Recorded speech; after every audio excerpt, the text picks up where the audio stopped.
Friends, आज के video में मैं आपको बताने वाला हूँ आप स्टॉक मार्केट में किस तरीके से करियर बना सकते हो, किस तरीके से जॉब हासिल कर सकते हो। तो ये वीडियो आप स्टार्टिंग से लेकर एंड तक पूरा देखिएगा। चलिए फ्रेंड्स, वीडियो शुरू करते हैं। फ्रेंड्स देखिए, स्टॉक मार्केट में जॉब हासिल करने के लिए जो आपका एजुकेशन क्वालिफिकेशन है वो कितना होना चाहिए। अगर आप ग्रेजुएट हो, किसी भी स्ट्रीम में चलेगा, जरूरी नहीं कि आप कॉमर्स बैकग्राउंड से ही आते हो। आपने आर्ट्स से ग्रेजुएशन किया है, आपने कॉमर्स से किया है, या फिर आपने साइंस से किया है, किसी भी स्ट्रीम से आपने ग्रेजुएशन किया है तो चल जाएगा।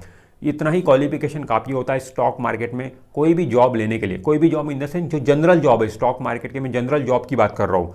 जो एकदम हाई लेवल के जॉब होते हैं, जैसे कि रिसर्च एनालिस्ट का जॉब हो गया, या फिर फाइनेंशियल एडवाइजर का जॉब हो गया, या फिर फंड मैनेजर का जॉब हो गया, उसके लिए जरूर आपको क्वालिफिकेशन थोड़ा बड़ा लग सकता है। बट जनरल जो जॉब होते हैं स्टॉक मार्केट के, जैसे कि इक्विटी डीलर का जॉब हो गया, या फिर आपको आरएमएस डिपार्टमेंट में काम करना है, या फिर डीपी ऑपरेशन में आपको काम करना है, sales executive, as a sales executive आपको काम करना है, तो इस तरीके की जो जॉब है उनके लिए एजुकेशन क्वालिफिकेशन सिंपल है कि आप ग्रेजुएशन हो, आपका मतलब ग्रेजुएशन हो चुका है किसी भी स्ट्रीम में तो चल जाएगा। उतना ही क्वालिफिकेशन काफ़ी होता है। दोस्तों, ये तो हुआ आपका एकेडमिक क्वालिफिकेशन।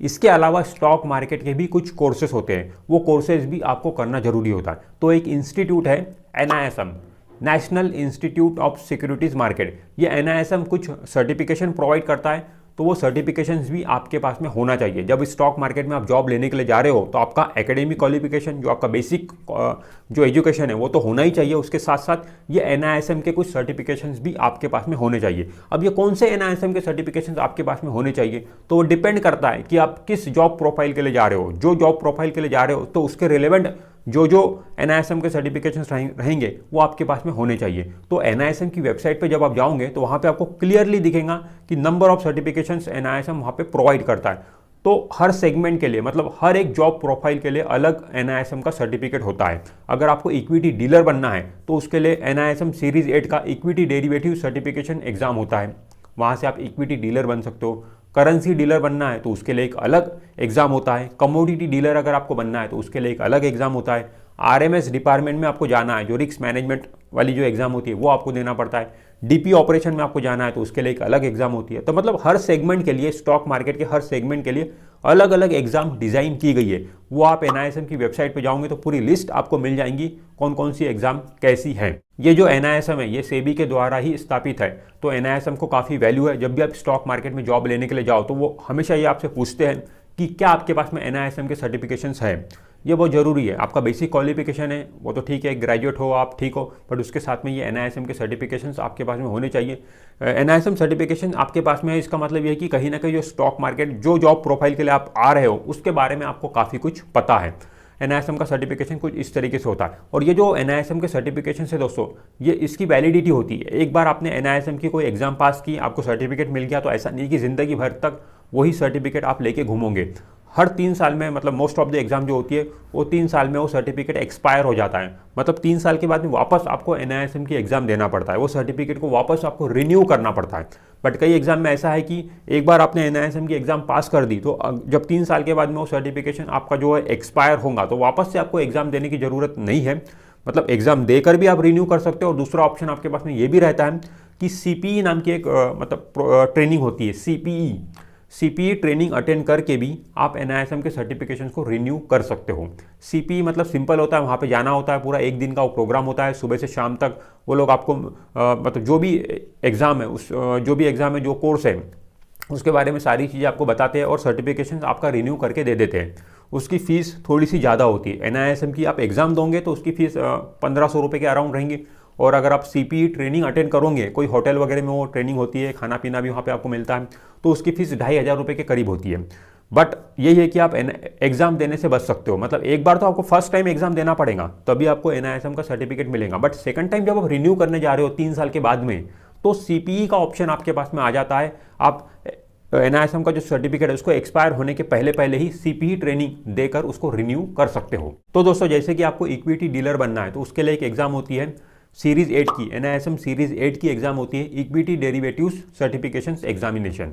ये एग्जाम होती है। ये एग्जाम पास करने के बाद आप इक्विटी डीलर जॉब के लिए एलिजिबल हो जाते हो। मतलब इक्विटी डीलर जॉब लेने के लिए आप एलिजिबल हो जाते हो। आपका ग्रेजुएशन कंप्लीट है और ये सर्टिफिकेशन आपके पास में है तो आप इक्विटी डीलर का इंटरव्यू दे के कोई भी कंपनी में, ब्रोकिंग कंपनी में एज ए इक्विटी डीलर लग सकते हो। अब इक्विटी डीलर का काम क्या होता है? इक्विटी डीलर का जो बेसिक काम होता है वो यही होता है कि क्लाइंट्स के ऑर्डर उसको एग्जीक्यूट करने होते हैं। मतलब क्लाइंट अगर बोलेगा कि 100 शेयर रिलायंस के बाय कर लो, वो फ़ोन पे ऑर्डर लेगा उसका और वो ऑर्डर पंच करेगा। बेसिक काम उसका ये होता है, और थोड़ा बहुत क्लाइंट को वो रिकमेंडेशन भी देते रहता है कि मार्केट का आउटलुक अभी ये है, मार्केट ये चल रहा है, वो चल रहा है, ये सारी बातें ये होती है। मतलब बेसिक जो काम है इक्विटी डीलर का, वो ऑर्डर एग्जीक्यूट करने का ही है, ऑर्डर पंच करने का ही काम होता है इक्विटी डीलर का। एक एग्जाम होती है NISM सीरीज 5 की, mutual fund distributor certification examination.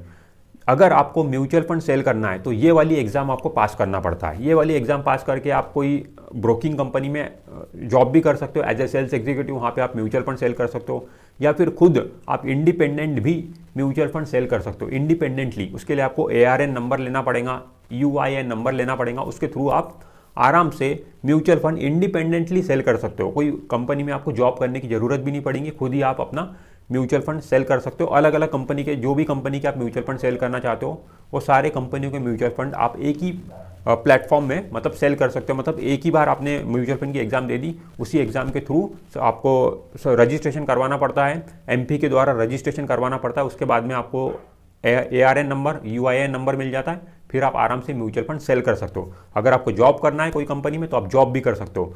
तो ये वाली एग्जाम होती है अगर आपको म्यूचुअल फंड सेल करना है तो। अगर आपको करेंसी डीलर बनना है तो उसके लिए आपको करेंसी डेरिवेटिव्स की एग्जाम देना पड़ता है। मतलब जैसे कि आपने इक्विटी डेरिवेटिव्स की एग्जाम पास कर दी, आप इक्विटी डीलर तो बन गए, लेकिन उसमें करेंसी सेगमेंट आपको नहीं मिलेगा। कुछ क्लाइंट आपके पास में ऐसे जो करेंसी में सौदे करते हैं, डॉलर वगैरह परचेस करते हैं, तो वो वाले सौदे अगर आपको लेना है, करेंसी वाले सौदे लेना है क्लाइंट से आपको, तो आपको करेंसी डेरिवेटिव्स की एग्जाम पास करना पड़ेगा, तब वो सेगमेंट आपके टर्मिनल पे एक्टिवेट होता है।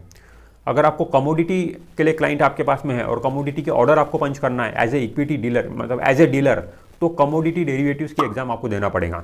आपके पास में मान लो इक्विटी डेरिवेटिव्स की भी एग्जाम आपने पास कर चुके हैं, कमोडिटी डेरिवेटिव्स की भी एग्जाम आपने पास कर चुके हैं, आपने करेंसी डेरिवेटिव्स की भी एग्जाम पास कर चुके हैं, तो आपके टर्मिनल पे सारी चीज़ें एक्टिवेट रहेंगी और हर तरीके के ऑर्डर आप अपने टर्मिनल पे ले पाओगे। अगर आपको RMS डिपार्टमेंट में काम करना है, RMS मतलब रिस्क मैनेजमेंट सर्विसेज, मतलब जो क्लाइंट को लिमिट्स वगैरह देते हैं, क्लाइंट के अकाउंट में 10,000 रुपीज़ है बट उसका ऑर्डर आप देखते हो कि 15,000, 20,000, 25,000, 30,000 तक भी जाता है, तो ये जो सारा काम होता है ये रिस्क मैनेजमेंट वाले करते हैं कि क्लाइंट को मतलब क्लाइंट का पैसा कितना है और क्लाइंट कितनी होल्डिंग ले सकता है, कितनी ऑलरेडी उसके पास में होल्डिंग है, सारा काम देखने का, मतलब रिस्क में तो नहीं जा रहा है कहीं, ब्रोकर को रिस्क में जाने नहीं देने का काम ये रिस्क मैनेजमेंट वाले करते हैं। और रिस्क मैनेजमेंट में अगर आपको जॉब करना है तो उसके लिए एक एग्जाम होती है securities operation and risk management, वो वाली एग्जाम आपको देना पड़ता है, तब आप रिस्क मैनेजमेंट वाले जो सेगमेंट है स्टॉक मार्केट का, वहाँ पर भी आप जॉब कर सकते हो। उसके बाद में अगर आपको DP ऑपरेशन में जाना है, मतलब जिस तरीके से जो सेटलमेंट होता है, T+2 में सेटलमेंट होता है,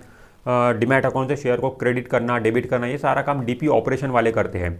DP ऑपरेशन में आपको जाना है तो उसके लिए आपको DP ऑपरेशन वाली एग्जाम देना पड़ता है। तो स्टॉक मार्केट के जितने अलग अलग सेक्टर है उनके लिए अलग अलग एग्जाम डिज़ाइन की गई है। तो जो भी सेक्टर में आप अपना जॉब चाहते हो उस सेक्टर की एग्जाम आपको NISM वाली देना पड़ता है। रिसर्च एनालिस्ट अगर आपको बनना है तो उसके लिए रिसर्च एनालिस्ट वाली एग्जाम होती है। जैसे कि आप जानते हो जो रिसर्च एनालिस्ट होता है वो अपनी एक रिसर्च रिपोर्ट प्रोवाइड करता है, इसके अलावा वो रिकमेंडेशन भी देता है कि ये वाला शेयर आप खरीद लो, ये इसका प्राइस है, ये इसका टारगेट रहेगा, ये इसका स्टॉप लॉस रहेगा।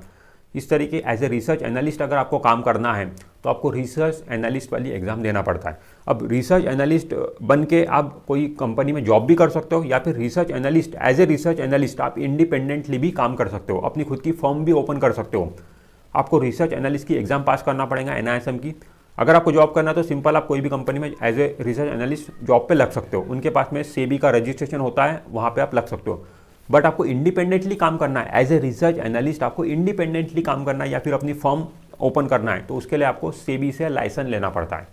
रिसर्च एनालिस्ट की एग्जाम तो आपने पास कर ली NISM से, ठीक है, बट NISM एग्जाम पास करने के बाद में SEBI से आपको लाइसेंस लेना पड़ेगा। उसके कुछ क्राइटेरिया होते हैं, वो क्राइटेरिया आप फुलफिल बैठ रहे हो तो आप SEBI से आपको लाइसेंस मिल जाएगा, फिर आप independently as a research analyst का काम कर सकते हो, खुद की फर्म ओपन कर सकते हो, ये पॉसिबल है। इसके अलावा एक और बड़ा जॉब होता है स्टॉक मार्केट में, वो होता है इन्वेस्टमेंट एडवाइजर का। आप इन्वेस्टमेंट एडवाइजर भी बन सकते हो, उसके लिए भी एक एग्जाम होती है NISM की इन्वेस्टमेंट एडवाइजर वाली, वो वाली एग्जाम आपको पास करना पड़ता है। और इन्वेस्टमेंट एडवाइजर में भी वैसा है, आप कोई कंपनी में जॉब भी कर सकते हो या फिर खुद independently as a investment advisor काम भी कर सकते हो, खुद की फर्म भी ओपन कर सकते हो। वहाँ पर भी आपको SEBI से पहले लाइसेंस लेना पड़ेगा, उसके बाद ही आप अपनी फर्म या फिर इंडिपेंडेंटली काम कर सकते हो।